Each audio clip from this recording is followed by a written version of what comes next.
ನನ್ನ ಗುರುತು ಸಿಕ್ತ ಮಿಸ್ಟರ್ ಧನುಷ್. ನಿಮ್ಮನ್ನ ನಾನು ಹೇಗ್ ಮರೆಯೋಕ್ ಸಾಧ್ಯ ಸರ್? ಜ್ಞಾಪಕ ಇದೆಯಾ ನಾನು ಎಲ್ಲಿ ನೋಡಿದಿರಿ ಅಂತ?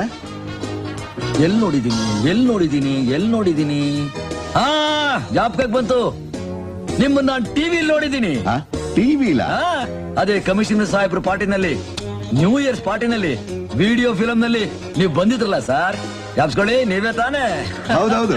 ಅಂದ್ಹಾಗೆ ಆ ಪಾರ್ಟಿಲಿ ನೀವು ತುಂಬಾ ಜನ ಡ್ಯಾನ್ಸ್ ಮಾಡಿದ್ರಿ. ಬ್ಯೂಟಿಫುಲ್. ಅಂದ್ಹಾಗೆ ನಿಮ್ಮ ಆರೋಗ್ಯ ಹೇಗಿದೆ? ನನ್ನ ಆರೋಗ್ಯಕ್ಕೆ ಏನಾಗಿದೆ ಇಲ್ಲಿ ನೋಡಿ, ಫಸ್ಟ್ ಕ್ಲಾಸ್. ಹಾಗೆ ಚೆನ್ನಾಗಿದೆ, ಫಸ್ಟ್ ಕ್ಲಾಸ್. ಮತ್ತೆ ಸಿಗೋಣ. ಮತ್ತೆ ಸಿಗೋದೇನ್ ಸರ್? ಇನ್ಮೇಲೆ ನಾನು ನಿಮಗೆ ಸಿಗ್ತಾನೆ ಇರ್ತೀನಿ, ನೀವ್ ನಂಗೆ ಸಿಕ್ಕೋತಾನೆ ಇರ್ತೀರಾ.